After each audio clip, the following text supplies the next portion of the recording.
Hello parents, my name is doctor Neeraj Gupta.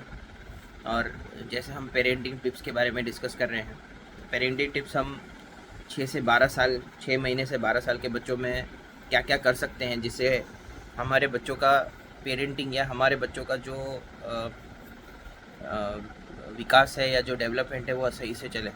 तो जैसे मैंने पिछली बार बताया था, 6 to 12 ईयर्स पे बेबीज़ जो है वो ज़्यादा स्ट्रेंजर्स के पास नहीं जाएंगे, वो ज़्यादातर जो जाने पहचाने चेहरे हैं उनके पास जाएंगे।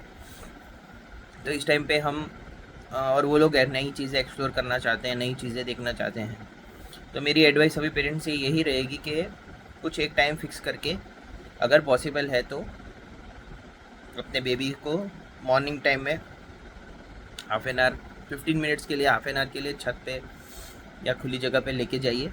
और इवनिंग टाइम में अपने ग्रैंड फादर ग्रैंड मदर अगर है साथ में तो उनके साथ में, या तो फिर अगर हस्बैंड को टाइम मिलता है तो उनके साथ में बच्चों को हाफ एन आवर के लिए गार्डन में स्ट्रॉल करवाने ले जा सकते हैं।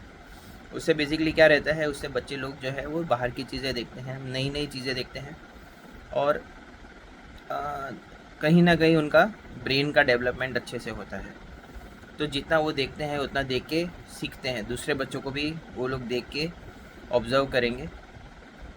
और आपको भी समझ में आएगा कि दूसरे पेरेंट्स अपनी एज के या दूसरे बच्चों के साथ कैसे डील करते हैं।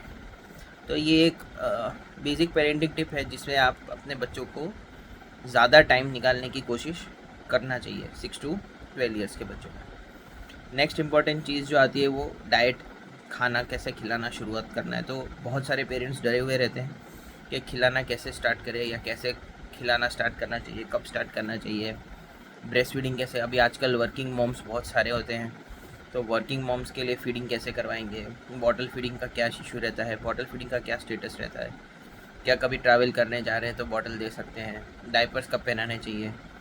तो 6 to 12 ईयर्स के बच्चों में बॉटल फीडिंग तो बिल्कुल भी नहीं देना, it is strictly not recommended. Diapers भी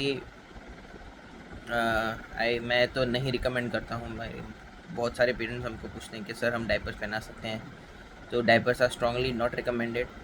कहीं आप फेस्टिवल में जा रहे हैं, कहीं आप किसी के घर पे जा रहे हैं, तो आप you can always carry a pair of extra clothes, है ना। बेबी अगर यूरिन स्टूल पास करेगा तो सब जगह पे आजकल नर्सिंग कॉर्नर्स होते हैं, सब जगह पे कहीं ना कहीं कुछ ना कुछ आपको चेंज करने की जगह डेफिनेटली बच्चे के लिए मिल जाएगी। दूसरी चीज़, मिल्क कैसे, ट्रैवल करते समय मिल्क कैसे दें।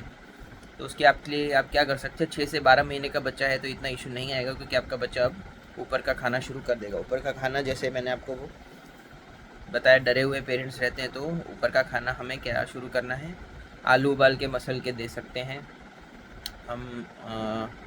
जो सूजी का हलवा रहता है, आटे का हलवा रहता है, वो एक एक चम्मच बच्चों को खिलाना स्टार्ट कर सकते हैं। फिर जैसा बच्चा पसंद करता है उस हिसाब से बच्चे का इंटेक, ओरल इंटेक इंक्रीज़ कर सकते हैं। इसमें फोर्स फीडिंग एक तो नहीं करना है, और ब्रेस्ट फीडिंग हमें 3 to 4 टाइम्स ब्रेस्ट फीडिंग करने की कोशिश करनी है, 3 to 5 टाइम्स।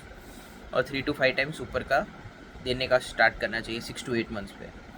खास करके 6 to 8 मंथ्स में जो भी फूड की कंसिस्टेंसी रहती है या जो जो जो खाना आप देते हैं वो आमरस जितना गाढ़ा होना चाहिए। बहुत ज़्यादा मोटा अगर खाना होगा या बहुत ज़्यादा गाढ़ा होगा तो बच्चे को निगलने में दिक्कत होगी। तो हमें आमरस जितना लिक्विड हो उतना कंसिस्टेंसी का बना के देना चाहिए। 8 to 12 मंथ्स में हम थोड़ी सी कंसिस्टेंसी बढ़ा वो कर सकते हैं, जैसे श्रीखंड होता है या तो फिर मट्ठा होता है, उतनी कंसिस्टेंसी का हम दे सकते हैं। और जो आपके डाइट में परमिट करता है वो सब चीज़ें बच्चों को हम 8 मंथ्स के बाद स्टार्ट कर सकते हैं।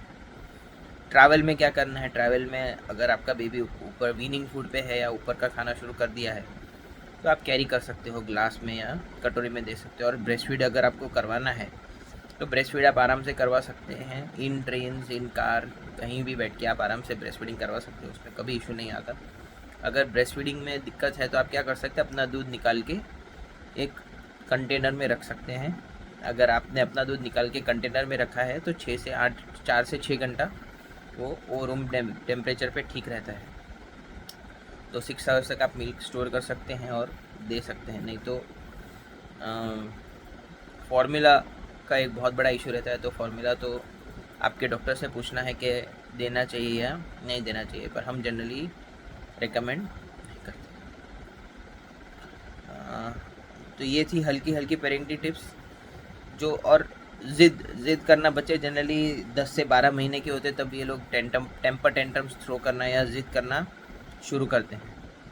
तो ज़िद को अवॉइड करने के लिए हमें क्या करना है, हमें बेसिकली बच्चों को या तो तुरंत उनकी ज़िद पूरी करनी है या कुछ भी हो जाए उन्हें ज़िद नहीं पूरी करनी है। अगर रोता है तो वेट देखिए कि वो क्या कर रहा है। टेम्पर टेंट्रम्स थ्रो करना शुरू करते हैं तो बच्चे का एनवायरनमेंट तुरंत चेंज करना है, उसे अलग एनवायरनमेंट में ले जाइए, उसे दूसरी चीज़ में एंगेज करने की कोशिश करिए। तो ये थे एक बेसिक पेरेंटिंग टिप्स जो हम 6 to 12 मंथ्स के बेबीज़ में अप्लाई कर सकते हैं। आपके क्वेश्चंस, आपके कमेंट्स कुछ भी हो तो हमें कहिएगा, हम डेफिनेटली आपकी हेल्प करेंगे। धन्यवाद।